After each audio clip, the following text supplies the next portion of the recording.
तुम्हारे नवरात्रों में वो अजान करें, अरे सब एक हो जाएं तो बताओ क्या काम नहीं हो सकता। कहंदा तेरे जान पिछों मैं नहीं अड़िया एक होर परी अपनाई आ, बहुते ओनू माड़ी कहंदे कईयां ने बहुत सलाई है। तेरे वर्गा ही रंग रूप ओदा, तेरे वांग बड़ा ही बोलदी है, नी तू दिल दा कोई भेद ना दिता, उहदे बोलां विच सच्चाई है। दुनियावी तौर पर तुहाडे कोलों फासले वध सकते हैं पर महबूब बेवफा नहीं हो सकता। बाकी शायरी तो जी उहदी आमद आ, बाकी दुनिया के लोग जोड़ते तां लभदा है जिन्हों मंदिरां अंदर टोलदा है, जिन्हों विच मसीतां लभदा है, जिन्हों मंदिरां अंदर टोलदा है, और जिन्हों लभ लभ सज्जणा थक गया वो जन्मदिन भी मनाउंदे हुंदे सी ना, तो एक कैमरामैन स्पैशल बुलाया जाता सी ते एक फैमिली पोर्ट्रेट हुंदा सी। अजकल समा ये आ गया कि घरों अगर असी 100 मील की दूरी पर पिकनिक स्पॉट भी जाते हैं ना, घर के 10 मैंबर मिल के, तो 10 बंदे अपनी अपनी सैल्फी लैण च मशरूफ आ। हत्थ दे विच हुकूमत लैके असी सकून ही ना वंड सके तो असी रब नूं की मूँह जाके दिखाउणा। अमन की बात चले, प्यार का पैगाम चले, बात जब चल ही पड़ी, सुबह चले शाम चले, छा गई वक्त के मैं खाने में सावन की घटा, साकिया जाम चले जाम चले जाम चले।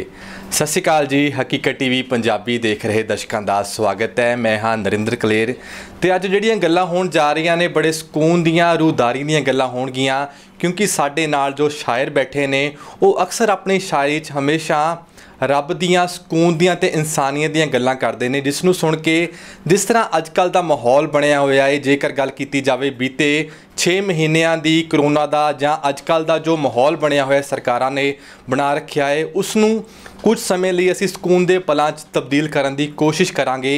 तां साडे नाल मौजूद ने रिक्की। सब तो पहला हकीकत टीवी पंजाबी देख रहे सारे दर्शकों को मेरे वालों प्यार भरी निੱਘੀ सत श्री अकाल।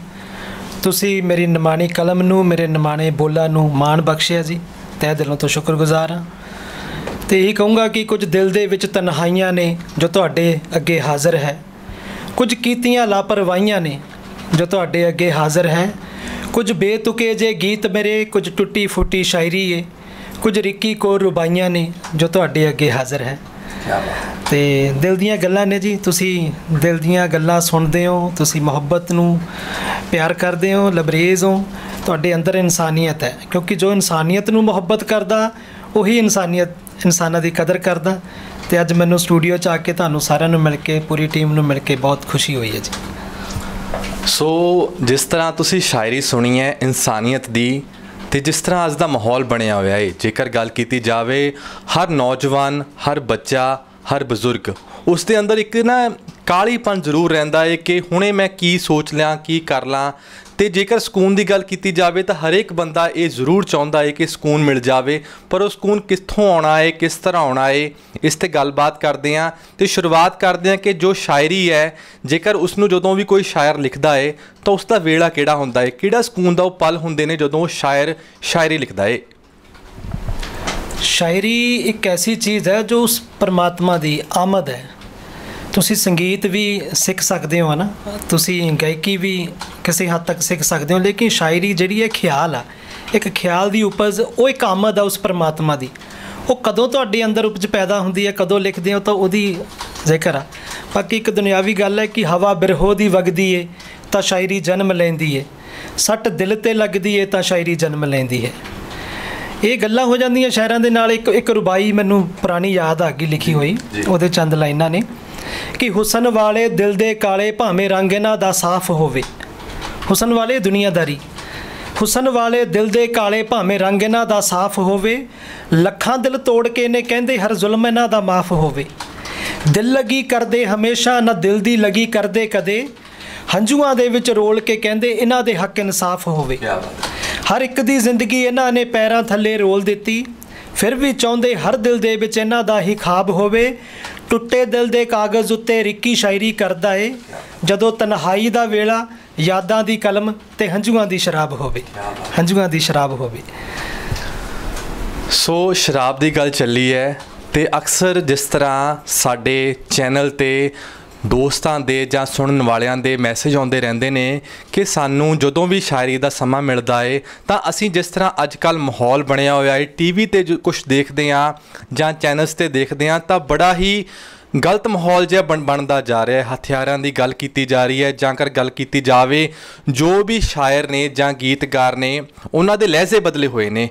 पुराने समय जिस तरह गल की जाए मिर्ज़ा गालिब की जां अहमद फराज साहब की, जेकर अजकल के शायरां की गल की जाए, जे इन्हों तोल के देखा जाए तो बड़ा फर्क नज़र आ रहा है, जो किते ना किते अजकल के शायर भरन की थां उसनूं होर वधा रहे हैं। इस ते तुहाडे की विचार ने? इंसानियत दे विच जो गिरावट आती जाती है ना, वो सब तो मेन मुद्दा ही वो आ, क्योंकि अजकल का इंसान चंद तारियां ते पहुँचण की गल कर रहा, पर अजकल का इंसान एक इंसान दूजे इंसान के दिल तक पहुँचने की कोशिश नहीं कर रहा। वो जिस समाज दे विच विचर रहा उत्थे भुखमरी भी आ, लाचारी भी आ, बेरोज़गारी भी आ, किन्नियां बेबसियां ने, पर कोई बंदा किसी का मददगार बन के राजी नहीं। एक ये गिरावट क्यों है इंसानियत की? तो वो जो इंसानियत का अंदर जो जज्बा से वो जो घटता जाता, वो मुहब्बत घटती जाती है, भाईचारक सांझ घटती जाती है, तो फिर ऑटोमैटिकली वो ख्याल भी हल्के होंदे जाते हैं। जो सोच ये इंसानियत कित्थों पैदा होंदी है? जो एक इंसान के मन दे विच ये गल घर कर जे भी एक नूर ते सब जग उपजिया कौम भले को मंदे, भी एक ही परमात्मा का अंश आपां सब इंसान जिन्नियां भी हैगे आ, वो पत्ते पत्ते कण कण दे विच मौजूद आ। फिर एक इंसान दूजे इंसान नूं जिहड़ियां मजहबी दूरियां ने, जां एक जाता पाता च वंडिया गया, रंग रूप च वंडिया गया, वेशभूषा च भाषा दे विच बदलिया गया, उन्हां सब तो उपर उन्हां दे विच सब तो वड्डी गल जिहड़ी एक आ वो हैगी एक आत्मा जो परमात्मा का अंश आ। तो उही इंसानियत दे विच सब तो मुढ़ला अपना कदम होना चाहिए कि जदों आपां नूं इह गल दी समझ आ जाए कि साडे अंदर भी उही आत्मा जो उस परमात्मा नाल जोड़दी है तो दूसरे दे अंदर भी उही आ, फिर अपने आप भाईचारक सांझ पैदा होगी। पुरानी गल तुसीं गल कीती कि वो गिरावट आउंदी जांदी है ख्यालां दी, शायरां दे विच अहमद फराज साहब की गल कीती, उन्हां दा शेर किड्डा देखो, उन्हां दीयां घालना घलियां होईयां, उन्हां ने मुहब्बत नूं है ना, इंसानियत की कदर की, मुहब्बत नूं नाल लबरेज़ शायरी उन्हां दी, ते किन्नी मकबूलीयत उन्हां नूं मिली, किन्ना प्यार उन्हां नूं अज तक लोग याद रखते हैं जहन च वसा के। उन्हां दा एक शेर मैनूं याद आ गया कि इससे ज़्यादा क्या मोहब्बत मांगते हो ऐ फराज, माओ ने तेरे नाम पर बच्चों का नाम रख दिया। कि ये मुहब्बत आ, है ना, ये मुहब्बत जो पैदा होगी तो वो फिर दायरा जिहड़ा वा वो तुहाडा उपर ही होगा। बाकी जिहड़ा इंसानियत दे विच घटा ही जाता, मैं भी पिछले दिनों दे विच जिहदे करके तुसीं मुहब्बत बख्शी आ स्टूडियो च बुलाया, वो भी इंसानियत दे उत्ते ही सी, भाईचारक सांझ ते सी। उहदे चंद इशारे गज़ल दे तुहाडी नज़र आ कि सिर्फ मस्जिद तक अल्लाह और मंदिर तक भगवान नहीं हो सकता, वो तो कण कण दे विच मौजूद है ना। सिर्फ मस्जिद तक अल्लाह और मंदिर तक भगवान नहीं हो सकता, अरे जो इंसानियत से मोहब्बत नहीं करता वो इंसान नहीं हो सकता। प्यार बस सपनों से करो और नफ़रत करो ज़माने से, प्यार बस सपनों से करो और नफ़रत करो ज़माने से, किसी भी धर्म या मजहब का ये फरमान नहीं हो सकता। उनके रोज़ों पे तुम शंख बजाओ, तुम्हारे नवरात्रों में वो अजान करें, अरे सब एक हो जाएं तो बताओ क्या काम नहीं हो सकता। और वो धर्मी है, वो जमाती है, वो फलाना है, वो ढिमकाना, अरे सियासत करने वालों का कोई ईमान नहीं हो सकता। सियासत करने सारे सियासत आ जी, सियासत करने वालों का कोई ईमान नहीं हो सकता। एक शेर नज़र आ तुहाडी कि जो चंद लोगों ने पढ़ा है नफ़रत के स्कूलों में, चंद लोगों ने, जो चंद लोगों ने पढ़ा है नफ़रत के स्कूलों में, वो गीता नहीं हो सकती, वो कुरान नहीं हो सकता। और हिंदू मुस्लिम सिख ईसाई सभी का खून शामिल है, हिंदू मुस्लिम सिख ईसाई सभी का खून शामिल है, इन सब के बिना रिकी शेरपुरी हिंदुस्तान नहीं हो सकता, हिंदुस्तान नहीं हो सकता। हिंदुस्तान की सभ्यता उहदा कल्चर बड़ा अमीर है, उहदा विरसा बड़ा अमीर है। ये संविधान दे विच भी ते अपने इत्थों दे कल्चर दे विच भी चीज़ पाई जाती है, ते हर एक धर्म, हर एक जात पात, हर एक मजहब नूं बराबर का दर्जा दिता गया, क्योंकि इंसानियत का पाठ पीर पैगंबरां ने इत्थे आके पढ़ाया, तो उही इंसानियत की कदर करनी चाहिए है जी। सो जिस तरह तुसीं इन्हां दी नज़म शायरी सुनी है, तो हुण असीं गल करांगे रिकी शेरपुरी दी कि जिस तरह जिंदगी दे वलवलियां चों निकल के एक शायर किस वेले इस लाइन ते आया, उसने अपनी जिंदगी च अजिहा की सोच लिया सी, जां की देख लिया सी, जां अजिहा की हंडा लिया सी कि उसनूं अपनी कलम च, जिथे अजकल दे लोग, अजकल दे नौजवान गर्म खून नाल लिखते हैं, उसने अपनी कलम च अजिहे किवें ਸਕੂਨ ਦੇ ਅੱਖਰ ਸ਼ਾਇਰੀ ਲਿਖ ਲਈ? ਦੁਨਿਆਵੀ ਇੱਕ ਗੱਲ ਆ, ਇੱਕ ਬਹੁਤ ਚਿਰ ਪਹਿਲਾਂ ਇੱਕ ਅਸ਼ਾਰ ਲਿਖਿਆ ਸੀ कि गमे इम्तिहान ने ताहिर बना दिया, दुनिया की मोहब्बत ने कुछ कायर बना दिया, दुनिया में फंसा रहता तो कुछ ही ना कर पाता, दुनिया की बेवफाई ने शायर बना दिया। ਇਹ ਸ਼ਾਇਰੀ ਇਹ ਕਿਹੜੀ ਆ? ਅਜੇ ਤੱਕ ਇਹ ਤਾਂ ਤੁਹਾਡਾ ਮੈਂ ਤੁਹਾਨੂੰ ਸ਼ੁਕਰਗੁਜ਼ਾਰ ਹਾਂ ਸਾਰਿਆਂ ਦਾ ਕਿ ਤੁਸੀਂ ਇਸ ਕਾਬਲ ਸਮਝਦੇ ਹੋ, ਪਰ ਮੈਂ ਕੋਈ ਸ਼ਾਇਰ ਜਾਂ ਕੋਈ ਗੀਤਕਾਰ ਜਾਂ ਕੋਈ ਰਾਈਟਰ ਨਹੀਂ। ਮੈਂ ਤਾਂ ਦਿਲ ਦੇ ਜਜ਼ਬਾਤਾਂ ਨੂੰ ਲਫ਼ਜ਼ਾਂ ਦੇ ਜ਼ਰੀਏ ਬਿਆਨ ਕਰਨ ਦੀ ਇੱਕ ਨਿਮਾਣੀ ਜੀ ਕੋਸ਼ਿਸ਼ ਕਰਦਾ। ਅਗਰ ਉਹ ਕਿਸੇ ਸੁਣਨ ਵਾਲੇ ਦੇ ਦਿਲ ਤੱਕ ਦਸਤਕ ਦੇ ਜਾਂਦੇ ਅਲਫਾਜ਼ ਤਾਂ ਹੋ ਸਕਦਾ ਉਹ ਉਹਨਾਂ ਨੂੰ ਸ਼ਾਇਰੀ ਜਾਂ ਉਹਨਾਂ ਨੂੰ ਨਜ਼ਮ, ਗੀਤ, ਰੁਬਾਈ, ਸ਼ੇਰ ਦਾ ਨਾਮ ਦੇ ਦਿੰਦੇ ਆ, ਪਰ ਸ਼ਾਇਰੀ ਦਾ ਘਰ ਦੂਰ ਬੜਾ ਹੈ ਨਾ। ਅਤੇ ਬਾਕੀ ਗੱਲ ਇਹ ਹੈ ਕਿ ਮੁਹੱਬਤ ਜਦੋਂ ਇਨਸਾਨੀਅਤ, ਮੈਂ ਉਹੀ ਕਿਹਾ ਕਿ ਇਹ ਗਮ ਤੋਂ ਔਰ ਵੀ ਹੈ ਦੁਨੀਆ ਮੇਂ ਇੱਕ ਮੁਹੱਬਤ ਕੇ ਸਿਵਾ, ਨਾ ਜਾਣੇ ਲੋਕ ਕਿਉਂ ਇਸ਼ਕ ਹੀ ਬਦਨਾਮ ਕਰਤੇ ਹੈ। ਕਿ ਦੁਨੀਆ ਦੇ ਵਿੱਚ ਦੁਖਾਂਤ ਬਹੁਤ ਆ ਆਪਣੇ ਆਲੇ ਦੁਆਲੇ ਦੇ ਵਿੱਚ। ਮੈਂ ਅੱਗੇ ਵੀ ਹਮੇਸ਼ਾ ਜ਼ਿਕਰ ਕਰਦਾ ਕਿ ਜਦੋਂ ਆਪਾਂ ਘਰੋਂ ਨਿਕਲਦੇ ਹਾਂ ਤੁਸੀਂ ਦੇਖੋ ਕਿ ਘਰ ਰਸਤੇ ਦੇ ਵਿੱਚ ਬੇਰੁਜ਼ਗਾਰੀ, ਲਾਚਾਰੀ, ਬੇਬਸੀ, ਗਰੀਬੀ, ਅਤਿਆਚਾਰ, ਨਫ਼ਰਤ ਫੈਲੀ ਹੋਈ ਆ। ਉਹ ਕਿਤੇ ਨਾ ਕਿਤੇ ਸਾਡੇ ਦਿਲ ਨੂੰ ਟੁੰਬਦੇ ਆ ਉਹ ਚੀਜ਼ਾਂ, ਕਿਉਂਕਿ ਫਿਰ ਅੰਦਰਲਾ ਜਿਹੜਾ ਅੰਦਰ ਇੱਕ ਇਨਸਾਨ ਆ ਉਹ ਫਿਰ ਉਹਨੂੰ ਬਿਆਨ ਕਰਨ ਦੀ ਕੋਸ਼ਿਸ਼ ਕਰਦਾ ਦਬੀ ਆਵਾਜ਼ ਦੇ ਵਿੱਚ, ਡਰਦੇ। ਉਹ ਫਿਰ ਲਫ਼ਜ਼ਾਂ ਜਦੋਂ ਬਿਆਨ ਹੁੰਦੇ ਆ ਸੁਣਨ ਵਾਲੇ ਉਹਨੂੰ ਸ਼ਾਇਰੀ ਕਹਿ ਦਿੰਦੇ ਆ। ਅੱਜ ਦਾ ਇਨਸਾਨ ਪਤਾ ਨਹੀਂ ਕਿਉਂ ਗਿਰਾਵਟ ਆ ਗਈ ਉਹਨਾਂ ਦੇ ਵਿੱਚ। ਮੈਂ ਕਿਸੇ ਦੇ ਤਰੀਕੇ ਨਾਲ ਨਹੀਂ, ਆਪਣੇ ਆਪ 'ਤੇ ਲਾ ਕੇ ਇੱਕ ਮੈਂ ਗੀਤ ਲਿਖਿਆ ਸੀ, ਨਜ਼ਮ ਕਹਿ ਸਕਦੇ ਹੋ ਉਹਨੂੰ ਤੁਸੀਂ। ਉਹ ਸੀਗਾ ਕਿ ਮੈਂ ਕਿਸੇ ਧਰਮ ਦੇ ਕਾਬਲ ਯਾਰੋ ਹੋਇਆ ਨਹੀਂ, ਜਿਉਂਦੇ ਜੀ ਮੈਂ ਅੱਜ ਤੱਕ ਜੇਕਰ ਮੋਇਆ ਨਹੀਂ। ਮੈਂ ਸਿੱਖ, ਈਸਾਈ, ਹਿੰਦੂ ਅਤੇ ਮੁਸਲਮਾਨ ਵੀ ਨਹੀਂ ਬਣਿਆ, ਹਾਲੇ ਤੱਕ ਮੈਂ ਯਾਰੋ ਚੰਗਾ ਇਨਸਾਨ ਵੀ ਨਹੀਂ ਬਣਿਆ। ਮੈਂ ਕਿਸੇ ਦੀ ਪਿਆਸ ਬੁਝਾਉਣ ਲਈ ਪਾਣੀ ਢੋਇਆ ਨਹੀਂ, ਕਿਸੇ ਗਰੀਬ ਲਈ ਮੈਥੋਂ ਕੁਝ ਵੀ ਹੋਇਆ ਨਹੀਂ।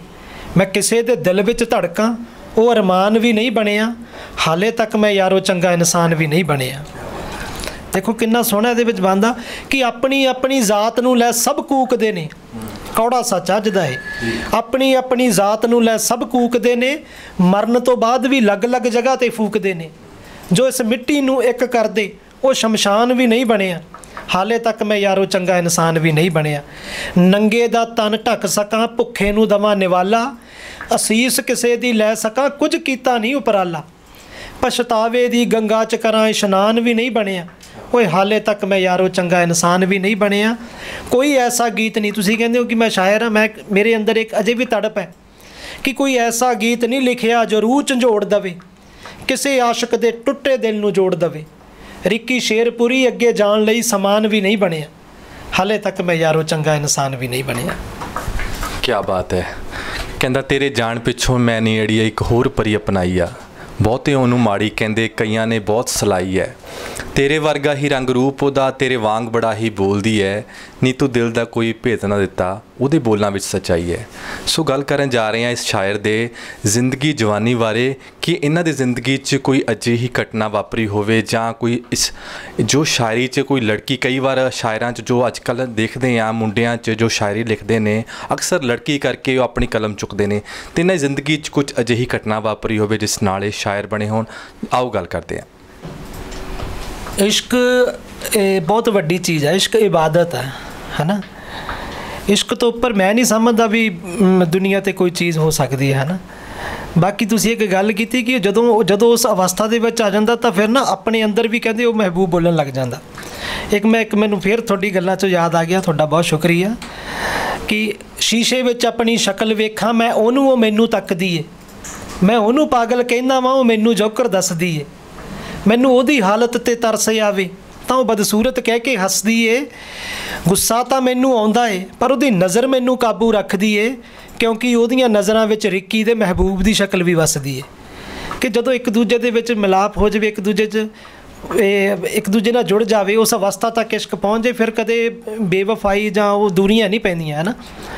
ਕਿ ਜਾਨ जब तक निकल नहीं जाती आपका हक अदा नहीं होता, कुछ तो मजबूरियां रही होंगी यूँ तो कोई बेवफा नहीं होता।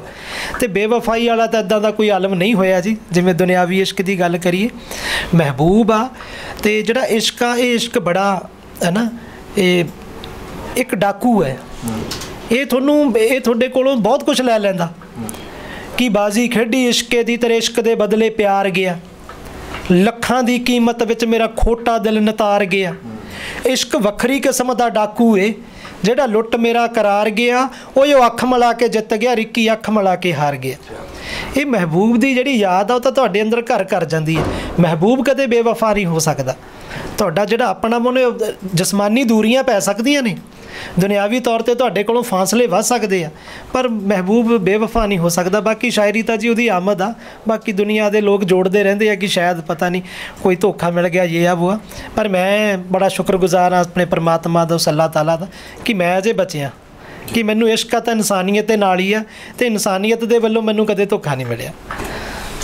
ਸੋ ਜਿਸ ਤਰ੍ਹਾਂ ਤੁਹਾਡੀ ਸ਼ਾਇਰੀ 'ਚ ਰੱਬ ਦੀ ਗੱਲ ਚੱਲਦੀ ਹੈ ਤਾਂ ਕਹਿੰਦੇ ਨੇ ਜੋ ਸ਼ਾਇਰੀ ਜਾਂ ਇਸ਼ਕ ਹੁੰਦਾ ਹੈ ਰੱਬ ਨਾਲ ਹੁੰਦਾ ਹੈ, ਤਾਂ ਤੁਹਾਡੀ ਨਜ਼ਰ 'ਚ ਰੱਬ ਕਿੱਥੇ ਹੈ ਅਤੇ ਰੱਬ ਨੂੰ ਕਿਵੇਂ ਪਾਇਆ ਜਾ ਸਕਦਾ ਹੈ? ਰੱਬ ਜਿਹੜਾ ਪਰਮਾਤਮਾ ਉਹ ਕਣ ਦੇ ਵਿੱਚ ਮੌਜੂਦ ਆ। ਕਹਿੰਦੇ ਨਾ ਵੀ ज़माने की हर शह में तू जल वगर है, तुझे जिसने देखा वो अहले नज़र है। अहले नज़र भागां वाली नज़र, क्योंकि ਉਹ ਤਾਂ ਕਣ ਦੇ ਵਿੱਚ ਮੌਜੂਦ ਆ। ਅਤੇ ਸਭ ਤੋਂ ਵੱਡੀ ਗੱਲ ਇਹ ਆ ਵੀ ਜਿੰਨੇ ਵੀ ਧਰਮ ਸ਼ਾਸਤਰਾਂ ਦੇ ਵਿੱਚ ਸਾਰੇ ਪਾਸੇ ਇਹੀ ਚੀਜ਼ ਦੱਸੀ ਜਾਂਦੀ ਆ ਕਿ ਪਰਮਾਤਮਾ ਸਾਡੇ ਅੰਦਰ ਹੈ, ਕਿਉਂਕਿ ਆਤਮਾ ਪਰਮਾਤਮਾ ਦੀ ਅੰਸ਼ ਹੈ। ਮੈਨੂੰ ਫਿਰ ਤੁਹਾਡੀ ਗੱਲਾਂ 'ਚੋਂ ਇੱਕ ਗੱਲ ਯਾਦ ਆ ਗਈ। ਮੈਂ ਸ਼ੁਕਰੀਆ ਤੁਹਾਡਾ, ਤੁਸੀਂ ਮੇਰੇ ਜ਼ਹਿਨ ਨੂੰ ਤਾਜ਼ਾ ਕਰ ਰਹੇ ਹੋ ਕਿ ਜਿਹਨੂੰ ਵਿੱਚ ਮਸੀਤਾਂ ਲੱਭਦਾ ਏ, ਜਿਹਨੂੰ ਮੰਦਰਾਂ ਅੰਦਰ ਟੋਲਦਾ ਏ, ਜਿਹਨੂੰ ਵਿੱਚ ਮਸੀਤਾਂ ਲੱਭਦਾ ਏ, ਜਿਹਨੂੰ ਮੰਦਰਾਂ ਅੰਦਰ ਟੋਲਦਾ ਏ, ਉਹ ਜਿਹਨੂੰ ਲੱਭ ਸੱਜਣਾ ਥੱਕ ਗਿਆ ਉਹ ਅੰਦਰ ਬੈਠਾ ਬੋਲਦਾ ਏ। ਜਿਹਨੂੰ ਬਾਹਰ ਲੱਭਦੇ ਫਿਰਦੇ ਆ ਉਹ ਅੰਦਰ ਬੈਠਾ ਬੋਲਦਾ ਏ। ਜਿਸ ਅਨਹਦ ਨਾਦ ਨੂੰ ਸੁਣਨਾ ਏ ਉਹ ਸਭ ਦੇ ਅੰਦਰ ਚੱਲਦਾ ਏ। ਅਸੀਂ ਗੁੰਮ ਹਾਂ ਸ਼ੋਰ ਸ਼ਰਾਬੇ ਵਿੱਚ, ਸਭ ਮਸਲਾ ਇਸੇ ਗੱਲ ਦਾ ਏ। ਇਹਨੂੰ ਕੰਨੋਂ ਬੋਲਾ ਸੁਣਦਾ ਏ ਅਤੇ ਮੂੰਹੋਂ ਗੂੰਗਾ ਬੋਲਦਾ ਏ। ਉਹ ਜਿਹਨੂੰ ਬਾਹਰ ਲੱਭਦੇ ਫਿਰਦੇ ਆ ਉਹ ਅੰਦਰ ਬੈਠਾ ਬੋਲਦਾ ਏ। ਇਹਦੇ ਵਿੱਚ ਇੱਕ ਬੰਦਾ ਕਿੰਨਾ ਇਹ ਬਾਹਰੀ ਕੂਕਾਂ ਸੁਣਦਾ ਨਹੀਂ ਪਰ ਰੂਹ ਦੀ ਚੁੱਪ ਵੀ ਸੁਣ ਲੈਂਦਾ। ਬਾਹਰੀ ਸ਼ੋਰ ਸ਼ਰਾਬੇ, ਇਹ ਬਾਹਰੀ ਕੂਕਾਂ ਸੁਣਦਾ ਨਹੀਂ ਪਰ ਰੂਹ ਦੀ ਚੁੱਪ ਵੀ ਸੁਣ ਲੈਂਦਾ। ਜਿਹੜਾ ਅੰਦਰੋਂ ਪਾਕ ਪਵਿੱਤਰ ਹੈ ਉਹਨੂੰ ਲੱਖਾਂ ਵਿੱਚੋਂ ਚੁਣ ਲੈਂਦਾ। ਜੋ ਉਹ ਰਹਿੰਦਾ ਉਹਦੇ ਭਾਣੇ ਵਿੱਚੋਂ ਕਦੇ ਨਾ ਰਿੱਕੀ ਡੋਲਦਾ ਏ। ਉਹ ਜਿਹਨੂੰ ਬਾਹਰ ਲੱਭਦੇ ਫਿਰਦੇ ਆ ਅੰਦਰ ਬੈਠਾ ਬੋਲਦਾ ਏ। ਇਹ ਜ਼ਾਤ ਪਾਤ ਤੋਂ ਉੱਪਰ ਏ, ਇਹਦਾ ਰੂਪ ਰੰਗ ਆਕਾਰ ਨਹੀਂ। ਇਹ ਜ਼ਾਤ ਪਾਤ ਤੋਂ ਉੱਪਰ ਹੈ, ਇਹਦਾ ਰੂਪ ਰੰਗ ਆਕਾਰ ਨਹੀਂ। ਇਹ ਫਰਮਾਨ ਹੈ ਸਾਂਝੀ ਵਾਰਤਾ ਦਾ, ਇਹਨੂੰ ਨਫ਼ਰਤ ਕਦੇ ਸਵੀਕਾਰ ਨਹੀਂ। ਰਿੱਕੀ ਸ਼ੇਰਪੁਰੀ ਤੂੰ ਮੈਂ ਕਰੇ ਅਤੇ 13 ਤੋਲਦਾ ਏ।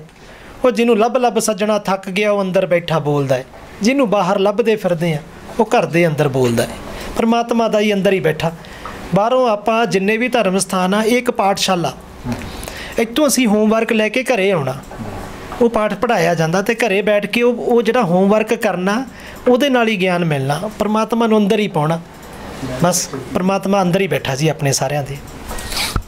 ਸੋ ਗੱਲ ਕਰਦੇ ਹਾਂ ਇਸ ਸ਼ਾਇਰ ਦੀ ਕਿ ਇਹਨਾਂ ਦੇ ਉਸਤਾਦ ਕੌਣ ਨੇ ਅਤੇ ਇਹ ਕਿਹਨਾਂ ਨੂੰ ਪਸੰਦ ਕਰਦੇ ਨੇ, ਫੋਲੋ ਕਰਦੇ ਨੇ, ਅਤੇ ਜਿਹੜਾ ਆਉਣ ਵਾਲਾ ਸਮਾਂ ਵਾ ਇਹਨਾਂ ਨੇ ਕੀ ਪਲਾਨਿੰਗਸ ਕੀਤੀਆਂ ਹੋਈਆਂ ਨੇ, ਇੱਕ ਨਜ਼ਰ ਮਾਰਦੇ ਹਾਂ। ਮੈਂ ਦੋ ਪਹਿਲੂ ਆ ਹਰੇਕ ਚੀਜ਼ ਦੇ। ਪਹਿਲਾ ਪਹਿਲੂ ਜਿਹਨੂੰ ਮੈਂ ਆਪਣੀ ਬਦਕਿਸਮਤੀ ਕਹਿ ਲਓ ਜਾਂ ਮੇਰੀ ਸੋਚ ਦਾ ਦਾਇਰਾ ਕੁਛ ਲਿਮਟਡ ਕਹਿ ਲਓ, ਜਾਂ ਮੇਰੀ ਕਿਸਮਤ ਦੇ ਵਿੱਚ ਉਸ ਸਮੇਂ ਦੇ ਵਿੱਚ ਜਦੋਂ ਇਸ ਚੀਜ਼ 'ਚ ਰੁਝਾਨ ਪੈਦਾ ਹੋਇਆ, ਇਹ ਗੱਲ ਆ। ਸ਼ਾਇਦ ਇਸ ਗੱਲ ਦੇ ਵਿੱਚ ਮੈਂ ਮਾफ़ੀ ਵੀ ਚਾਹੁੰਦਾ ਵਾਂ ਕਿਉਂਕਿ ਗੁਰੂ ਬਿਨਾਂ ਗਤ ਨਹੀਂ ਹੁੰਦੀ। ਪਰ ਮੈਂ ਆਪਣੇ ਆਪ ਨੂੰ ਇਸ ਗੱਲੋਂ ਮੰਨਦਾ ਕਿ ਦੁਨਿਆਵੀ ਤੌਰ ਦੇ ਉੱਤੇ ਇਸ ਮਾਮਲੇ ਦੇ ਵਿੱਚ ਮੇਰਾ ਕੋਈ ਉਸਤਾਦ ਨਹੀਂ, ਕਿਉਂਕਿ ਮੈਨੂੰ ਕਿਸੇ ਦੇ ਨਾਲ ਬੈਠਕ ਕਰਨ ਦਾ ਮੌਕਾ ਨਹੀਂ ਮਿਲਿਆ। ਕੁਛ ਘਰੇਲੂ ਜ਼ਿੰਮੇਵਾਰੀਆਂ ਕਰਕੇ, ਕੁਛ ਪਰੇਸ਼ਾਨੀਆਂ ਕਰਕੇ, ਜਾਂ ਕੁਛ ਐਸੇ ਦੌਰ 'ਚੋਂ ਨਿਕਲਣ ਕਰਕੇ। ਬਾਕੀ ਇੱਕ ਗੱਲ ਬੜੀ ਵਧੀਆ ਇੱਕ ਮੇਰੇ ਸਾਡੇ ਬਜ਼ੁਰਗ ਕਹਿੰਦੇ ਹੁੰਦੇ ਸੀ ਵੀ ਜਦੋਂ ਆਪਣੇ ਦਿਲ ਦੀ ਗੱਲ ਆਪਣਿਆਂ ਨਾਲ ਕਰਨੀ ਹੋਵੇ ਤਾਂ ਗਵਾਂਢੀਆਂ ਨਾਲ ਸਲਾਹ ਨਹੀਂ ਕਰੀਦੀ। ਅਤੇ ਆਪਣੇ ਦਿਲ ਦੇ ਜਜ਼ਬਾਤ ਆ ਉਹਨੂੰ ਅਗਰ ਲਫ਼ਜ਼ਾਂ 'ਚ ਉਤਾਰਨਾ, ਮੈਂ ਅਸੀਂ ਸਕੂਨ ਲਈ ਲਿਖਦਾ ਨਾ। ਮੈਂ ਕੋਈ ਕਮਰਸ਼ਲਾਈਜ਼ ਨਹੀਂ ਹੈਗਾ ਕਿ ਕੋਈ ਅੱਜ ਕੱਲ੍ਹ ਦੇ ਸਿਸਟਮ ਦੇ ਹਿਸਾਬ ਨਾਲ ਲਿਖ ਰਹੇ ਹਾਂ ਆਪਾਂ, ਜਾਂ ਬੰਦੂਕਾਂ ਦੀ ਗੱਲ ਕਰ ਰਹੇ ਹਾਂ, ਸ਼ਰਾਬ ਦੀ ਗੱਲ ਕਰ ਰਹੇ ਹਾਂ, ਜਾਂ ਕਿਸੇ ਦਾ ਲੱਕ ਮਿਣਨ ਦੀ ਗੱਲ ਕਰ ਰਹੇ ਹਾਂ, ਜਾਂ ਕਿਸੇ ਦੇ ਹੁਲਾਰਿਆਂ ਦੀ ਗੱਲ। ਉਹ ਤਾਂ ਕਮਰਸ਼ਲਾਈਜ਼ ਹੋ ਗਿਆ ਨਾ, ਦੁਕਾਨਦਾਰੀਆਂ ਹੋ ਗਈਆਂ। ਅਸੀਂ ਰੂਹਦਾਰੀ ਦੀ ਗੱਲ ਕਰਦਾ ਮੈਂ। ਉਹਦੇ ਵਿੱਚ ਇੱਕ ਪਹਿਲੂ ਸੀ ਕਿ ਦੁਨਿਆਵੀ ਤੌਰ 'ਤੇ ਮੇਰਾ ਕੋਈ ਉਸਤਾਦ ਨਹੀਂ। ਜੋ ਵੀ ਆ ਮੈਂ ਹਾਲਾਤਾਂ 'ਚੋਂ ਨਿਕਲ ਕੇ ਗੱਲਾਂ ਆਈਆਂ। ਅਤੇ ਦੂਸਰਾ ਪਹਿਲੂ ਇਹ ਆ ਕਿ ਦੁਨੀਆ ਦਾ ਹਰ ਇੱਕ ਸ਼ਖਸ ਜੋ ਮੈਨੂੰ ਮਿਲਿਆ ਉਹ ਹਰ ਮੇਰਾ ਉਸਤਾਦ ਆ, ਕਿਉਂਕਿ ਉਹ ਮੈਨੂੰ ਕੋਈ ਨਾ ਕੋਈ ਸਬਕ, ਕੋਈ ਨਾ ਕੋਈ ਸੁਨੇਹਾ ਮੈਨੂੰ ਦੇ ਕੇ ਗਿਆ। ਹਰ ਇੱਕ ਚੀਜ਼ ਦੇ ਵਿੱਚ ਕਿਸੇ ਵੀ, ਚਾਹੇ ਉਹ 2 ਸਾਲ ਦਾ ਬੱਚਾ ਹੋਵੇ ਅਤੇ ਚਾਹੇ 80 ਸਾਲ ਦਾ ਬਜ਼ੁਰਗ ਹੋਵੇ, ਜਿਹਦੇ ਵੀ ਮੈਨੂੰ ਚਰਨਾਂ 'ਚ ਬੈਠ ਕੇ ਮੈਨੂੰ ਉਹਨਾਂ ਦੇ ਨਾਲ ਹਾਜ਼ਰੀ ਲਵਾਉਣ ਦਾ, ਉਹਨਾਂ ਕੋਲ ਨਾਲ ਗੱਲਬਾਤ ਕਰਨ ਦਾ ਮੌਕਾ ਮਿਲਿਆ, ਉਹ ਮੈਨੂੰ ਕੋਈ ਨਾ ਕੋਈ ਸਿੱਖਿਆ, ਕੋਈ ਨਾ ਕੋਈ ਸਬਕ ਜ਼ਿੰਦਗੀ ਦਾ ਦੇ ਕੇ ਗਿਆ ਜੋ ਮੇਰੇ ਕਿਤੇ ਨਾ ਕਿਤੇ ਕੰਮ ਆਇਆ। ਤੇ ਆਈਡਲ ਜਿਹੜੀ ਤੁਸੀਂ ਕਹਿੰਦੇ ਹੋ ਮੈਨੂੰ ਵੀ ਪੰਜਾਬੀ ਦੇ ਵਿੱਚ ਅਗਰ ਮੈਂ ਗੱਲ ਕਰਾਂ, ਪੰਜਾਬੀ ਦੇ ਇੱਕ ਬੜੇ ਸਰਮੌਰ, ਪੰਜਾਬੀ ਦੇ ਇੱਕ ਬੜੇ ਮੈਂ ਸਮਝਦਾ ਅੱਜ ਦੇ ਸਮੇਂ ਦੇ ਵਿੱਚ, ਬਾਕੀ ਵੀ ਗੀਤਕਾਰ ਬੜੇ ਤਗੜੇ ਨੇ, ਸ਼ਾਇਰ ਨੇ, ਪਰ ਮੈਂ ਦੇਬੀ ਮਖਸੂਸਪੁਰੀ ਸਾਹਿਬ ਨੂੰ ਜ਼ਾਤੀ ਤੌਰ 'ਤੇ ਬਹੁਤ ਮੁਤਾਸਰ ਉਹਨਾਂ ਦੇ ਨਾਮ ਤੋਂ। ਮੇਰੀ ਉਹਨਾਂ ਨਾਲ 2-4 ਵਾਰ ਮੁਲਾਕਾਤ ਦਾ ਮੌਕਾ ਮਿਲਿਆ। ਉਹਨਾਂ ਦਾ ਜੋ ਗੱਲ ਕਰਨ ਦਾ ਲਹਿਜ਼ਾ ਜਾਂ ਉਹਨਾਂ ਦੇ ਸ਼ਬਦਾਵਲੀ ਹੈ ਜਿਹੜੀ ਉਹਨਾਂ ਦਾ ਖਿਆਲ ਦੇ ਵਿੱਚ ਉਪਜ ਬਾਕਮਾਲ ਆ, ਉਹਨਾਂ ਦੀ ਪੇਸ਼ਕਾਰੀ ਬਾਕਮਾਲ ਆ। ਅਤੇ ਅਗਰ ਮੈਂ ਗਜ਼ਲ ਦੀ ਗੱਲ ਕਰਾਂ ਜਾਂ ਉਰਦੂ ਜ਼ਬਾਨ ਦੇ ਵਿੱਚ ਜਾਂ ਸ਼ੇਰੋ ਸ਼ਾਇਰੀ ਦੀ, ਉਰਦੂ ਅੰਦਾਜ਼ ਦੀ, ਤਾਂ ਪਿੱਛੇ ਜੇ ਇੰਤਕਾਲ ਹੋਇਆ ਜਨਾਬ ਰਾਹਤ ਅੰਦੌਰੀ ਸਾਹਿਬ, ਉਹਨਾਂ ਤੋਂ ਮੈਂ ਬਹੁਤ ਜ਼ਾਤੀ ਤੌਰ 'ਤੇ ਮੁਤਾਸਰ ਸੀ, ਕਿਉਂਕਿ ਉਹਨਾਂ ਨਾਲ ਮੇਰੀ ਇੱਕ ਵਾਰ ਮੁਲਾਕਾਤ ਹੋਈ ਸੀ ਲੁਧਿਆਣੇ ਨਹਿਰੂ ਸਿਧਾਂਤ ਕੇਂਦਰ ਦੇ ਵਿੱਚ ਪ੍ਰੋਗਰਾਮ ਹੋਇਆ ਸੀ ਸਾਹਿਰ ਲੁਧਿਆਣਵੀ ਸਾਹਿਬ ਦੀ ਯਾਦ 'ਚ। ਉੱਥੇ ਮੈਨੂੰ ਉਹਨਾਂ ਨਾਲ ਮੁਲਾਕਾਤ ਦਾ ਮੌਕਾ ਮਿਲਿਆ। ਉਹ 5-10 ਮਿੰਟ ਦੀ ਜਿਹੜੀ ਮੁਲਾਕਾਤ ਸੀ ਉਹ ਬੜੀ ਰੂਹ ਨੂੰ ਸਕੂਨ ਦੇ ਨਾਲ ਹੀ ਸੀ। ਉਹਨਾਂ ਦੀ ਗੱਲ ਹੀ ਜਿਹੜੀ ਮੈਂ ਅੱਜ ਤੱਕ ਪੱਲੇ ਬੰਨੀ ਹੈ, ਜਦੋਂ ਮੈਂ ਉਹਨਾਂ ਨੂੰ ਕਿਹਾ, ਮੈਂ ਕਿਹਾ ਰਾਹਤ ਸਾਹਿਬ ਵੀ मैं भी लिखने की एक छोटी सी कोशिश करता हूँ, भी आप मुझे कोई बात बताइए कि कैसा लिखूँ। तो उन्होंने कहा बेटा अभी शायरी आपके दिल से निकले और दूसरे के दिल पे दस्तक दे, शायरी वो नहीं है जो आपकी ज़ुबान से निकले और दूसरे के कान तक पहुँचे। तो वो गल हो गई भी गल वो पल्ले बन ली गल है ना, भी गल उही करिए ਜਿਹੜੀ ਲੋਕਾਂ ਦੇ ਦਿਲ ਤੱਕ ਪਹੁੰਚ ਸਕੇ, ਮੁਹੱਬਤ ਨਾਲ ਲਬਰੇਜ਼ ਹੋਵੇ, ਸਕੂਨ ਦੇ ਨਾਲ ਹੋਵੇ ਤੇ ਸ਼ਾਇਰੀ ਦਾ ਮਿਆਰ ਰੱਖਦੀ ਹੋਵੇ। ਬਸ ਇਹੀ ਦੁਨਿਆਵੀ ਤੌਰ ਤੇ 2 ਆਈਡਲ ਹੋਏ ਆ ਜੀ, ਬਾਕੀ ਉਸਤਾਦ ਸਾਰੀ ਦੁਨੀਆ ਹੀ ਹੈ। ਸੋ ਬੜੀ ਇੱਕ ਸਵਾਲ ਕਰਨ ਜਾ ਰਹੇ ਹਾਂ ਜੋ ਅੱਜ ਕੱਲ੍ਹ ਦੇ ਨੌਜਵਾਨ ਅਕਸਰ ਹੀ ਸੋਚਦੇ ਨੇ ਕਿ ਜਿਵੇਂ ਕੋਈ ਨੌਜਵਾਨ ਕੋਈ ਸਕੂਲ 'ਚ ਪੜ੍ਹਦਾ ਹੈ ਜਾਂ ਕਾਲਜ 'ਚ ਪੜ੍ਹਦਾ ਹੈ, ਉਸਨੂੰ ਇਸ਼ਕ ਹੋ ਜਾਂਦਾ ਹੈ। ਇਸ਼ਕ ਦੇ ਚਲਦਿਆਂ ਅੱਜ ਕੱਲ੍ਹ ਜੇਕਰ ਪੁਰਾਣੇ ਸਮਿਆਂ ਦੀ ਗੱਲ ਕੀਤੀ ਜਾਵੇ, ਚਿੱਠੀਆਂ ਲਿਖੀਆਂ ਜਾਂਦੀਆਂ ਸਨ, ਉਸ ਤੋਂ ਬਾਅਦ ਮੇਲਸ ਦਾ ਜ਼ਮਾਨਾ ਆ ਗਿਆ, ਉਸ ਤੋਂ ਬਾਅਦ ਜੇਕਰ ਗੱਲ ਕੀਤੀ ਜਾਵੇ ਫੇਸਬੁੱਕ ਦੀ ਆ ਗਈ, ਸੋਸ਼ਲ ਮੀਡੀਆ ਆ ਗਏ, ਅਤੇ ਅੱਜ ਕੱਲ੍ਹ ਤਾਂ ਵਟਸਐਪ 'ਤੇ ਬੜੀ ਜਲਦੀ ਹੀ ਆਪਣੇ ਦਿਲ ਦੀ ਗੱਲਬਾਤ ਸਾਂਝੀ ਕਰ ਲੈਂਦੇ ਹਾਂ। ਪਰ ਜੇਕਰ ਗੱਲ ਕੀਤੀ ਜਾਵੇ ਅੱਜ ਦੇ ਦੌਰ ਦੀ, ਕੋਈ ਵੀ ਦਿਲ 'ਚ ਗੱਲ ਆਉਂਦੀ ਆ ਤਾਂ ਇੱਕਦਮ ਅਸੀਂ ਮੈਸੇਜ ਕਰ ਦਿੰਦੇ ਹਾਂ। ਅਤੇ ਜੋ ਪੁਰਾਣਾ ਦੌਰ ਸੀ ਜਦੋਂ ਅਸੀਂ ਚਿੱਠੀਆਂ ਲਿਖਦੇ ਸੀ, ਇਹ ਦੋਨੇ ਦੌਰ 'ਚ ਤੁਸੀਂ ਕੀ ਫਰਕ ਕੀ ਸਮਝਦੇ ਹੋ? ਜਿਹੜਾ ਪਰਿਵਰਤਨ ਆ ਉਹ ਬਹੁਤ ਜ਼ਰੂਰੀ ਹੈ, ਉਹ ਕੁਦਰਤ ਦਾ ਨਿਯਮ ਆ ਜੀ। ਤਰੱਕੀ ਜੋ ਅਸੀਂ ਅੱਜ ਤੋਂ ਆਪਣੇ ਬਚਪਨ ਦੇ ਵਿੱਚ ਦੇਖਿਆ, ਉਹ ਚੀਜ਼ਾਂ ਅਸੀਂ ਸੋਚੀਆਂ ਨਹੀਂ ਸੀ ਜੋ ਹੁਣ ਤੱਕ ਆਉਣਗੀਆਂ। ਅਸੀਂ ਜਦੋਂ ਆਪਣੇ ਬਜ਼ੁਰਗਾਂ ਨੂੰ, ਪਰਿਵਰਤਨ ਬਹੁਤ ਜ਼ਰੂਰੀ ਆ, ਜੋ ਸਮਾਂ ਚੱਲ ਰਿਹਾ ਠੀਕ ਹੀ ਚੱਲ ਰਿਹਾ ਹੈ ਨਾ, ਕਿਉਂਕਿ ਸਾਰੇ ਉਹਦੇ ਬਣਾਏ ਹੋਏ ਸਮੇਂ ਆ, ਇਹਨੂੰ ਮੈਂ ਕਿੰਤੂ ਪਰੰਤੂ ਨਹੀਂ ਕਰੂੰਗਾ ਕੋਈ।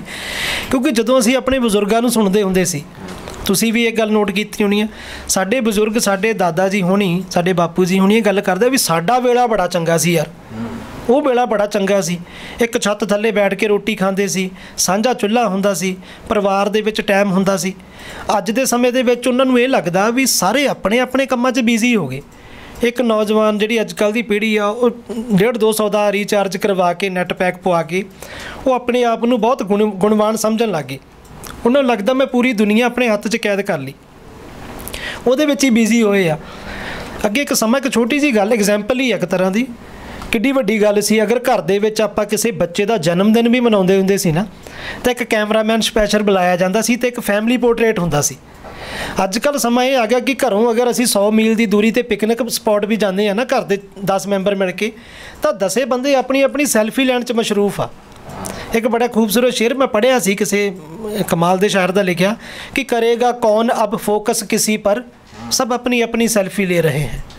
ਅੱਜ ਕੱਲ੍ਹ ਕੋਈ ਕਿਸੇ 'ਤੇ ਫੋਕਸ ਹੀ ਨਹੀਂ ਕਰ ਰਿਹਾ। ਇਹ ਆ ਵੀ ਪਰਿਵਰਤਨ ਜ਼ਰੂਰੀ ਆ। ਉਹਨਾਂ ਦਾ ਸਮਾਂ, ਉਹਨਾਂ ਨੂੰ ਲੱਗਦਾ ਕਿ ਸਾਡਾ ਸਮਾਂ ਬਹੁਤ ਭਲਾ ਸੀ, ਸਾਨੂੰ ਲੱਗਦਾ ਵੀ ਉਹਨਾਂ ਦਾ ਸਮਾਂ ਜਿਹੜਾ ਉਹ ਗੱਲਾਂ ਸੁਣਾਉਂਦੇ ਆ ਵੀ ਵਾਕਈ ਸਮਾਂ ਸੀਗਾ। ਅੱਜ ਕੱਲ੍ਹ ਵਾਲਿਆਂ ਨੂੰ ਲੱਗਦਾ ਵੀ ਸਾਡਾ ਆਉਣ ਵਾਲੇ ਸਮੇਂ ਦੇ ਵਿੱਚ, ਅੱਜ ਤੋਂ 20-30 ਸਾਲ ਬਾਅਦ ਜਦੋਂ ਅਸੀਂ ਬਜ਼ੁਰਗ ਹੋਣਾ, ਉਹਨਾਂ ਦੇ ਵਿੱਚ ਸਮਾਂ ਆ ਜਾਣਾ, ਤਾਂ ਸਾਨੂੰ ਇਹ ਲੱਗਣਾ ਵੀ ਯਾਰ ਸਾਡਾ ਸਮਾਂ ਵਧੀਆ ਸੀ, ਹੈ ਨਾ। ਫਿਰ ਨਵੀਂ ਟੈਕਨੋਲੋਜੀ ਆ ਜਾਣੀ ਹੈ। ਪਰਿਵਰਤਨ ਜ਼ਰੂਰੀ ਆ, ਪਰ ਕੋਸ਼ਿਸ਼ ਇਹ ਹੋਣੀ ਚਾਹੀਦੀ ਹੈ ਕਿ ਇੱਕ ਤਾਂ ਘਰ ਦੇ ਵਿੱਚ ਮੇਲ ਮਿਲਾਪ, ਇੱਕ ਆਪਣਿਆਂ ਲਈ ਵਕਤ ਕੱਢਣਾ ਜਿਹੜਾ ਬਹੁਤ ਜ਼ਰੂਰੀ ਹੈ। ਮਸ਼ਰੂਫੀਅਤ ਇੰਨੀ ਨਾ ਹੋ ਜਾਵੇ ਕਿ ਆਪਣਿਆਂ ਤੋਂ ਦੂਰ ਹੋ ਜਾਈਏ। ਕੋਈ ਵੀ ਵਿਗਿਆਨ ਤਰੱਕੀ ਹੈ ਜਿਹੜੀ, ਉਹਦਾ ਜਿਹੜਾ 90% ਜਿਹੜਾ ਪ੍ਰਸਾਰ ਹੋ ਰਿਹਾ, ਦੂਰੀਆਂ ਵਧਾ ਰਿਹਾ। ਕਿਤੇ ਕੋਈ ਬੰਬਾਂ ਦਾ, ਕਿਤੇ ਕੋਈ ਟੈਂਕ, ਕਿਤੇ ਕੋਈ ਜਹਾਜ਼, ਸਿਰਫ ਦੂਰੀਆਂ ਵਧਾਉਣ ਵਾਲੇ, ਇੱਕ ਦੂਜੇ ਨੂੰ ਦਬਾਉਣ ਵਾਲੇ ਹੀ ਬਣ ਰਹੇ ਆ। ਕੋਈ ਐਸਾ ਯੰਤਰ ਨਹੀਂ ਤਿਆਰ ਹੋਇਆ ਵੀ ਜਿਹੜਾ ਇੱਕ ਦਿਲ ਨੂੰ ਦੂਸਰੇ ਦੇ ਦਿਲ ਤੱਕ ਪਹੁੰਚਾ ਦੇਵੇ, ਜਿਹੜਾ ਆਪਸ ਵਿੱਚ ਜੋੜਨ ਦੀ ਗੱਲ ਕਰੇ। ਭਗਦੜ ਮਚੀ ਪਈ ਆ, ਅੱਗੇ ਵਧਣ ਦੀ ਲਾਲਸਾ, ਤਮਾ ਪੈਦਾ ਹੋਈ ਆ। ਪਰ ਜਿਹੜੀ ਤਰੱਕੀ ਆ ਜ਼ਰੂਰੀ ਆ, ਪਰ ਤਰੱਕੀ ਦੇ ਨਾਲ ਨਾਲ ਨਾ ਅੰਦਰ ਉਹ ਪਿਆਰ ਹੋਣਾ ਬਹੁਤ ਜ਼ਰੂਰੀ ਆ ਕਿ ਆਪਾਂ ਮਾਡਰਨ ਇੰਨੇ ਨਾ ਬਣ ਜਾਈਏ ਕਿ ਆਪਣਿਆਂ ਤੋਂ ਦੂਰ ਹੋ ਜਾਈਏ। ਮਾਂ ਬਾਪ ਦੀ ਸੇਵਾ ਕਰਨਾ ਸਭ ਤੋਂ ਵੱਡਾ ਧਰਮ ਆ। ਜਿਹਦੇ ਕਰਕੇ ਅਸੀਂ ਦੁਨੀਆ ਤੇ ਪੈਦਾ ਹੋਏ। ਆਪਣਿਆਂ ਦੇ ਵਿੱਚ ਵਿਚਰਨਾ, ਸਭ ਤੋਂ ਬੰਦਾ ਸਮਾਜਿਕ ਤੌਰ ਤੇ ਮਾਡਰਨ ਉਹੀ ਆ ਜਿਹੜਾ ਅੱਜ ਕੱਲ੍ਹ ਦੇ ਸਮੇਂ ਦੀ ਤਬਦੀਲੀ ਦੇ ਵਿੱਚ ਆਪਣਿਆਂ ਨੂੰ ਨਾਲ ਲੈ ਕੇ ਚੱਲਦਾ, ਆਪਣਿਆਂ ਲਈ ਵਕਤ ਕੱਢਦਾ। ਤੇ ਇਹੀ ਹੈ ਜੀ। ਬਾਕੀ ਸਮਾਂ ਜੋ ਚੱਲ ਰਿਹਾ ਵਧੀਆ ਚੱਲ ਰਿਹਾ, ਸਮੇਂ ਮੁਤਾਬਕ ਜੋ ਜੋ ਆ ਰਿਹਾ ਸਹੀ ਆ। ਜੋ ਉਹਨਾਂ ਦਾ ਸਮਾਂ ਸੀ ਬਜ਼ੁਰਗਾਂ ਦਾ, ਉਹ ਅੱਜ ਦੇ ਸਮੇਂ 'ਚ ਆਪਾਂ ਨੂੰ ਲੱਗਦਾ ਕਿ ਗਲਤ ਆ, ਸਾਨੂੰ ਆਉਣ ਵਾਲੀ ਪੀੜ੍ਹੀ ਦਾ ਲੱਗ ਰਿਹਾ, ਉਹਨਾਂ ਨੂੰ ਅੱਗੇ ਆਊਗਾ। ਇਹ ਪਰਿਵਰਤਨ ਚੱਲਦਾ ਹੀ ਰਹਿਣਾ, ਤੁਹਾਡੇ ਮੇਰੇ ਫਿਕਰ ਕਰਨਾ ਕੁਛ ਨਹੀਂ ਹੋਣਾ। ਸੋ ਜਿਸ ਤਰ੍ਹਾਂ ਸਮੇਂ ਦੀ ਗੱਲ ਚੱਲੀ ਹੈ ਤਾਂ ਅੱਜ ਕੱਲ੍ਹ ਦਾ ਜੋ ਸਮਾਂ ਚੱਲਦਾ ਪਿਆ ਹੈ, ਕਲਾਕਾਰ ਨੇ ਉਹ ਸਟੇਜਾਂ 'ਤੇ ਆ ਰਹੇ ਨੇ, ਜਿੱਥੇ ਰਾਜਨੀਤਿਕ ਪਾਰਟੀਆਂ ਸਟੇਜਾਂ 'ਤੇ ਆ ਕੇ ਆਪਣੇ ਆਵਾਜ਼ ਬੁਲੰਦ ਕਰ ਰਹੀਆਂ, ਉਸ ਦੇ ਨਾਲ ਹੀ ਕਲਾਕਾਰਾਂ ਵੱਲੋਂ ਵੀ ਜੋ ਅੰਦੋਲਨ ਚੱਲਦੇ ਪਏ ਨੇ। ਜਿਸ ਤਰ੍ਹਾਂ ਅੱਜ ਦੇ ਸਮੇਂ ਦੀ ਗੱਲ ਕੀਤੀ ਜਾਵੇ ਖੇਤੀ ਬਿੱਲਾਂ ਨੂੰ ਲੈ ਕੇ, ਤਾਂ ਉੱਥੇ ਜੇਕਰ ਸ਼ਾਇਰ ਦੀ ਸੋਚ ਦੇਖੀ ਜਾਵੇ, ਤੁਸੀਂ ਸ਼ਾਇਰ ਹੋ ਜਾਂ ਕੋਈ ਤੁਹਾਡੇ ਨਾਲ ਦੇ ਸ਼ਾਇਰ ਨੇ, ਉਹਦੀ ਸੋਚ ਕੀ ਕਹਿੰਦੀ ਹੈ ਕਿ ਅਜਿਹੇ ਯੁੱਗ 'ਚ ਅਜਿਹੇ ਸਮੇਂ 'ਚ ਕੀ ਹੋਣਾ ਚਾਹੀਦਾ ਹੈ? ਸਰਕਾਰਾਂ ਦੀ ਜਿਹੜੀ ਸੋਚ ਆ ਉਹ ਤਾਨਾਸ਼ਾਹੀ ਹੋ ਗਈ ਹੈ ਨਾ। ਇਹ ਗਿਰਾਵਟ ਕਿੱਥੋਂ ਆ? ਤੁਸੀਂ ਕਹੋਗੇ ਮੁੜ ਘਿੜ ਕੇ ਬੰਦਾ ਉੱਥੇ ਹੀ ਆਉਂਦਾ, ਪਰ ਗੱਲ ਕਿੱਥੋਂ ਸ਼ੁਰੂ ਹੁੰਦੀ ਹੈ? ਗੱਲ ਉੱਥੇ ਇਨਸਾਨੀਅਤ ਦੀ ਆ। ਜਦੋਂ ਇਨਸਾਨੀਅਤ ਮਰਦੀ ਆ ਫਿਰ ਧਰਮਾਂ ਦੇ ਰੌਲੇ ਵੱਧ ਜਾਂਦੇ ਆ, ਜਾਤਾਂ ਪਾਤਾਂ ਦੇ ਰੌਲੇ ਵੱਜਦੇ, ਆਪਣੇ ਆਪ ਨੂੰ ਵੱਡਾ ਕਰਨਾ, ਦੂਜੇ ਨੂੰ ਛੋਟਾ ਕਰਨਾ, ਜਾਂ ਤਾਨਾਸ਼ਾਹੀ ਹੋ ਜਾਣਾ, ਹਕੂਮਤਾਂ ਹੈ ਨਾ ਫੈਸਲੇ ਇੱਦਾਂ ਦੇ ਲੈਣੇ ਕਿ ਸਾਰਿਆਂ ਨੂੰ ਦਬਾਉਣਾ। ਇਹ ਉਦੋਂ ਹੀ ਪੈਦਾ ਹੁੰਦੇ ਆ ਜਦੋਂ ਇਨਸਾਨੀਅਤ ਖਤਮ ਹੁੰਦੀ ਹੈ। ਅਤੇ ਜਦੋਂ ਇਨਸਾਨੀਅਤ ਦਾ ਉਹੀ ਆ ਵੀ ਜਿੰਨਾ ਚਿਰ ਆਪਾਂ ਨੂੰ ਸਮਝ ਨਹੀਂ ਆਊਗੀ ਵੀ ਸਾਰੇ ਅਸੀਂ ਇੱਕੋ ਹੀ ਆ। ਅੱਜ ਆਪਾਂ ਨੂੰ ਲੱਗਦਾ ਕੋਈ ਇੱਦਾਂ ਦੇ ਫੈਸਲੇ ਲੈ ਲਏ ਜਿਹਦੇ ਨਾਲ ਫਲਾਨੀ ਕੌਮ ਨੂੰ ਜਾਂ ਫਲਾਨੇ ਬੰਦੇ ਨੂੰ ਦਬਾਉਣ ਦੀ ਕੋਸ਼ਿਸ਼ ਕੀਤੀ ਜਾ ਰਹੀ ਹੈ, ਪਰ ਉਹਦੇ ਸਿੱਟੇ ਕੀ ਆ, ਉਹਦੀ ਪ੍ਰਾਪਤੀ ਕੀ ਆ? ਜੇ ਅਸੀਂ ਆਪਣੇ ਹੱਥ ਦੇ ਵਿੱਚ ਹਕੂਮਤ ਲੈ ਕੇ ਅਸੀਂ ਸਕੂਨ ਹੀ ਨਾ ਵੰਡ ਸਕੇ ਤਾਂ ਅਸੀਂ ਰੱਬ ਨੂੰ ਕੀ ਮੂੰਹ ਚਾ ਕੇ ਦਿਖਾਉਣਾ? ਜੇ ਸਾਨੂੰ ਉਹਨੇ ਕੋਈ ਪਾਵਰ ਦਿੱਤੀ ਆ, ਜੇ ਸਾਨੂੰ ਇਸ ਚੀਜ਼ ਦਾ ਹੈਗਾ, ਤਾਂ ਸਾਨੂੰ ਸ਼ੁਕਰ ਕਰਨਾ ਚਾਹੀਦਾ ਉਸ ਪਰਮਾਤਮਾ ਦਾ। ਸਾਨੂੰ ਆਵਾਮ ਦੇ ਭਲੇ ਦੀ ਗੱਲ ਕਰਨੀ ਚਾਹੀਦੀ ਹੈ, ਸਾਨੂੰ ਇਨਸਾਨੀਅਤ ਦੇ ਪਿਆਰ ਮੁਹੱਬਤ ਦੀ ਗੱਲ ਕਰਨੀ ਚਾਹੀਦੀ ਹੈ, ਸਾਰਿਆਂ ਨੂੰ ਜੋੜਨ ਦੀ ਗੱਲ ਕਰਨੀ ਚਾਹੀਦੀ ਹੈ। ਪਰ ਜੇ ਇੱਦਾਂ ਦਾ ਨਹੀਂ ਹੋ ਰਿਹਾ ਤਾਂ ਫਿਰ ਮਾੜੀ ਗੱਲ ਆ। ਅੱਜ ਕੱਲ੍ਹ ਰੌਲੀ ਇਹੀ ਰਹਿ ਗਈ ਹੈ ਨਾ ਕਿ ਹਰ ਕੋਈ ਲੱਗਿਆ ਆ, ਪਰ ਇਨਸਾਨ ਨੂੰ ਸਥਿਰ ਰਹਿਣਾ ਚਾਹੀਦਾ। ਸਭ ਤੋਂ ਪਹਿਲਾਂ ਇਨਸਾਨ ਦੇ ਅੰਦਰ ਇਹ ਸੋਚ ਪੈਦਾ ਹੋਣੀ ਚਾਹੀਦੀ ਆ ਕਿ ਜੋ ਹਰ ਦਿਲ ਦੇ ਵਿੱਚ ਵਸ ਜਾਵੇ, ਪਹਿਚਾਨ ਤਾਂ ਪਹਿਲਾਂ ਬਣ ਜਾਈਏ। ਜੋ ਸ਼ੌਹਰਤ ਦੇਖ ਕੇ ਟੁੱਟੇ ਨਾ, ਈਮਾਨ ਤਾਂ ਪਹਿਲਾਂ ਬਣ ਜਾਈਏ। ਨਫ਼ਰਤ ਰੱਖ ਕੇ ਦਿਲਾਂ ਦੇ ਵਿੱਚ ਅਸੀਂ ਪਾਠ ਮੁਹੱਬਤ ਪੜ੍ਹਦੇ ਹਾਂ, ਗੱਲ ਕਰਦੇ ਕਦਰਾਂ ਕੀਮਤਾਂ ਦੀ, ਉਹ ਕਦਰਦਾਨ ਤਾਂ ਪਹਿਲਾਂ ਬਣ ਜਾਈਏ। ਕੁਝ ਧਰਮ ਦੇ ਠੇਕੇਦਾਰਾਂ ਨੇ ਬਸ ਵੰਡੀਆਂ ਪਾ ਕੇ ਰੱਖੀਆਂ ਨੇ, ਜੋ ਧਰਮ ਦੀ ਸਿੱਖਿਆ ਸਮਝ ਸਕੇ ਉਹ ਗਿਆਨ ਤਾਂ ਪਹਿਲਾਂ ਬਣ ਜਾਈਏ। ਓਏ ਹਿੰਦੂ ਮੁਸਲਿਮ ਸਿੱਖ ਈਸਾਈ ਬਾਅਦ 'ਚ ਬਣ ਕੇ ਵੇਖਾਂਗੇ, ਔਰ 21 ਸ਼ੇਰਪੁਰੀ ਇਹ ਚਾਹੁੰਦਾ ਏ ਇਨਸਾਨ ਤਾਂ ਪਹਿਲਾਂ ਬਣ ਜਾਈਏ। ਜਦੋਂ ਇਨਸਾਨ ਬਣ ਜਾਂਗੇ, ਸਾਡੇ ਬਜ਼ੁਰਗ ਕਹਿੰਦੇ ਹੁੰਦੇ ਸੀ ਕਿ ਇਨਸਾਨ ਦਾ ਇਨਸਾਨ ਬਣਨਾ ਮੁਸ਼ਕਿਲ ਆ, ਪਰਮਾਤਮਾ ਨੂੰ ਪਾਉਣਾ ਬਹੁਤ ਸੌਖਾ। ਕਿਉਂਕਿ ਇਨਸਾਨ ਬਣਨਾ, ਇਨਸਾਨੀਅਤ ਕੀ ਹੈ? ਇਹੀ ਆ। ਜੇ ਸਰਕਾਰਾਂ ਹੀ ਇਹ ਫੈਸਲੇ ਲੈਣ, ਜੇ ਸਾਡੇ ਮੋਹਤਵਾਰੀ, ਸਾਡੇ ਸਰਪ੍ਰਸਤੀ ਇੱਦਾਂ ਦੇ ਫੈਸਲੇ ਰਹਿ ਰਹੇ ਆ, ਵੰਡੀਆਂ ਪਾਉਣ ਵਾਲੇ, ਦੂਰੀਆਂ ਵਧਾਉਣ ਵਾਲੇ, ਆਪਣੇ ਆਪ ਨੂੰ ਧੱਕੇ ਨਾਲ ਥੋਪਣ ਵਾਲੇ, ਦੂਜੇ ਨੂੰ ਖਤਮਾ ਕਰਨ ਵਾਲੇ, ਤਾਂ ਫਿਰ ਕੀ ਕਿੱਥੇ ਜਾਊਗੀ? ਸਭ ਤੋਂ ਜਿਨ੍ਹਾਂ ਤੋਂ ਅਸੀਂ ਆਸ ਰੱਖਦੇ ਹਾਂ ਵੀ ਜਿਨ੍ਹਾਂ ਦੇ ਹੱਥਾਂ 'ਚ ਹਕੂਮਤ ਆ, ਉਹ ਇਨਸਾਨੀਅਤ ਦਾ ਪ੍ਰਸਾਰ ਕਰੇ, ਉਹ ਇਨਸਾਨੀਅਤ ਦਾ ਪੈਗਾਮ ਦੇਵੇ, ਉਹਨਾਂ ਨੂੰ ਹੀ ਚਾਹੀਦਾ ਵਾ। ਕਿਉਂਕਿ ਇਹ ਦੁਨੀਆ 'ਤੇ ਸਦਾ ਤਾਂ ਰਹਿਣਾ ਨਹੀਂ ਜੀ। ਇੱਕ ਹਕੂਮਤ ਉਹਦੀ ਚੱਲਦੀ ਆ, ਕਿਉਂਕਿ ਅੱਜ ਅਸੀਂ ਤਾਨਾਸ਼ਾਹੀ ਤਾਂ ਕਰ ਲਾਂਗੇ, ਪਰ ਜਦੋਂ ਉਹਦੀ ਕਚਹਿਰੀ 'ਚ ਜਾ ਕੇ ਖੜ੍ਹੇ ਹੋਣਾ, ਉੱਥੇ ਸ਼ਰਮਿੰਦਗੀ ਬਹੁਤ ਆਉਂਦੀ ਹੈ ਵੀ ਅਸੀਂ ਕੀ ਚੰਗਾ ਕਰਕੇ ਆਏ ਹਾਂ। ਮੇਰੀ ਤਾਂ ਹੱਥ ਜੋੜ ਕੇ ਸਾਰਿਆਂ ਨੂੰ ਅਪੀਲ ਆ, ਮਿਲ ਜੁਲ ਕੇ ਰਹੋ, ਮਿਲ ਵਰਤਨ ਦੀ ਗੱਲ ਕਰੋ, ਪਿਆਰ ਮੁਹੱਬਤ ਦੀ ਗੱਲ ਕਰੋ, ਸਭ ਦੇ ਭਲੇ ਦੀ ਗੱਲ ਕਰੋ, ਸਰਬੱਤ ਦੇ ਭਲੇ ਦੀ ਗੱਲ ਕਰੋ। ਕੋਈ ਵੀ ਐਸਾ ਫੈਸਲਾ ਨਾ ਲਿਆ ਜਾਵੇ ਜਿਹਦੇ ਨਾਲ ਕਿਸੇ ਦਾ ਵੀ ਘਟਾਅ ਹੋਵੇ, ਕਿਸੇ ਨੂੰ ਵੀ ਮਨ ਨੂੰ ਠੇਸ ਪਹੁੰਚੇ। ਇਹੀ ਗੱਲ ਹੈ ਜੀ। ਸੋ ਜਿਸ ਤਰ੍ਹਾਂ ਅਸੀਂ ਗਜ਼ਲਾਂ ਸੁਣਦੇ ਹਾਂ ਮਹਿੰਦੀ ਹਸਨ ਸਾਹਿਬ ਦੀਆਂ, ਗੁਲਾਮ ਅਲੀ ਸਾਹਿਬ ਦੀਆਂ, ਇੱਕ ਗਜ਼ਲ 20-25 ਮਿੰਟ ਤੋਂ ਵੀ ਜ਼ਿਆਦਾ ਹੋ ਜਾਂਦੀ ਹੈ ਅਤੇ ਸਮੇਂ ਦਾ ਪਤਾ ਨਹੀਂ ਚੱਲਦਾ। ਇਸ ਤਰ੍ਹਾਂ ਹੀ ਜਦੋਂ ਅਸੀਂ ਹੁਣ ਇਹਨਾਂ ਨਾਲ ਗੱਲ ਕੀਤੀ ਤਾਂ ਸਮੇਂ ਦਾ ਪਤਾ ਨਹੀਂ ਚੱਲ ਸਕਿਆ। ਸੋ ਜਾਂਦੇ ਜਾਂਦੇ ਅਸੀਂ ਬਸ ਇਹੀ ਦੋ ਗੱਲਾਂ ਕਹਾਂਗੇ ਕਿ ਤੁਸੀਂ ਇੱਕ ਤਾਂ ਆਪਣੀ ਮਨਪਸੰਦ ਕੋਈ ਸ਼ਾਇਰੀ ਜਾਂ ਨਜ਼ਮ ਸੁਣਾਉਂਦੇ ਜਾਓ, ਅਤੇ ਦਰਸ਼ਕਾਂ ਲਈ ਕੀ ਸੁਨੇਹਾ ਹੈ ਜ਼ਰੂਰ ਦੱਸਦੇ ਜਾਇਓ। ਇੱਕ ਮਹਿਬੂਬ ਦੀ ਮੁਹੱਬਤ, ਮਹਿਬੂਬ ਤੁਹਾਡੇ ਲਈ ਰੱਬ ਹੁੰਦਾ, ਕਿਉਂਕਿ ਰੱਬ ਤਾਂ ਸਾਰਿਆਂ ਦੇ ਅੰਦਰ ਹੀ ਹੈ ਨਾ। ਇੱਕ ਮੈਨੂੰ ਬਹੁਤ ਪੁਰਾਣੀ ਇੱਕ ਮੇਰੇ ਗਜ਼ਲ ਦੇ ਚੰਦ ਇਸ਼ਾਰ ਯਾਦ ਆ ਗਈ। ਅਤੇ ਜਦੋਂ ਮਾਹੌਲ ਬਣਦਾ ਨਾ, ਉਦੋਂ ਫਿਰ ਕਹਿੰਦੇ ਹੁੰਦੇ ਆ ਸਾਡੇ ਪੰਜਾਬੀ ਦੇ ਵਿੱਚ ਵੀ ਜਿੱਥੇ ਰੋਣ ਦਾ ਉੱਥੇ ਫਾਇਦਾ ਜਿੱਥੇ ਕੋਈ ਅਥਰੂ ਪੂੰਝਣ ਵਾਲਾ ਹੋਵੇ, ਅਤੇ ਜਿੱਥੇ ਕੋਈ ਸਮਝਣ ਵਾਲਾ ਹੋਵੇ ਅਤੇ ਦਿਖਦੇ ਦਿਲ ਦੀਆਂ ਜਿਹੜੀਆਂ ਗੱਲਾਂ ਉਹ ਵੀ ਉਚੜੇ ਆਉਂਦੀਆਂ ਨਾ, ਬਾਹਰ ਆਉਂਦੀਆਂ ਨੇ ਜ਼ੁਬਾਨ 'ਤੇ। ਉਹਦੇ ਚੰਦ ਇਸ਼ਾਰ ਆ, ਉਰਦੂ ਦੇ ਵਿੱਚ ਉਹ ਅਲਫਾਜ਼ ਸੀਗੇ कि वो महक की तरह करीब से गुज़रता चला गया, वो महक की तरह करीब से गुज़रता चला गया, वो दिखा भी नहीं और मेरे दिल में उतरता चला गया। मेरे चेहरे में यूं तो कोई खासियत न थी, मगर उसकी नज़र में आया तो निखरता चला गया। उसकी हर एक बात में गहराई थी बहुत, उसकी हर एक बात में गहराई थी बहुत, जितना मैं उसमें डूबा उभरता चला गया। उसकी बातों में अजीब सा एक नशा था यारो, उसकी बातों में अजीब सा एक नशा था यारो, मैं सुनता गया और बस बहकता चला गया। मैं सुनता गया और बस बहकता चला गया, और एक तरफी मोहब्बत में गुजारी है ज़िंदगी, सारे का सारा जीवन ही गुज़रता चला गया। कुछ दर्दे आंसू आए तस्वीरें यार लेकर, कुछ दर्दे आंसू आए तस्वीरें यार लेकर, शायरी थी उसकी मोहब्बत और मैं लिखता चला गया। शायरी थी उसकी मोहब्बत और मैं लिखता चला गया। और रिक्की ज जामे शोहरत न तुझको रास आया, शोहरत द जाम, रिक्की ज जामे शोहरत न तुझको रास आया, जब जब चढ़ा जे सर पे मैं फिसलता चला गया, जब जब चढ़ा जे सर पे मैं फिसलता चला गया। एक बार हकीकत टीवी पंजाबी दी समुची टीम नूं मेरे वल्लों हੱਥ जोड़ के बहुत बहुत धन्नवाद, दिल ਦੀਆਂ गहराइयां तो शुक्रगुजार हाँ। ਤੁਸੀਂ ਮੈਨੂੰ ਮੁਹੱਬਤ ਦਿੱਤੀ, ਇਸ ਕਾਬਿਲ ਸਮਝਿਆ, ਮੈਨੂੰ ਇੱਥੇ ਆਉਣ ਦਾ ਮੌਕਾ ਮਿਲਿਆ ਤੇ ਦਿਲ ਦੀਆਂ ਗੱਲਾਂ, ਦਿਲ ਦੇ ਜਜ਼ਬਾਤ ਤੁਹਾਡੇ ਸਾਰਿਆਂ ਨਾਲ ਸਾਂਝੇ ਕਰਨ ਦਾ ਮੌਕਾ ਦਿੱਤਾ। ਫਿਰ ਜਲਦੀ ਮਿਲਾਂਗੇ ਜੀ, ਕਿਉਂਕਿ परमात्मा ਦੀ हर एक बोल ਉਹਦਾ ਦਿੱਤਾ ਹੋਇਆ कि बोलण वाला भी तू, बुलाउण वाला भी तू, लिखण वाला भी तू, लिखाउण वाला भी तू, सब तेरी रहमत दे थल्ले है। रिक्की तां बुल हलाई जांदा, ओहदी फोकी बल्ले बल्ले है, फोकी बल्ले बल्ले है। सारिਆਂ ਨੂੰ प्यार भरी निੱघी सत श्री अकाल जी। सो ये सन साडे नाल रिक्की शेरपुरी जी। समा इजाज़त नहीं दे रहा, सो हकीकत टीवी पंजाबी लई मैं नरेंद्र कलेर साहब का धन्नवाद करदा। शुक्रिया।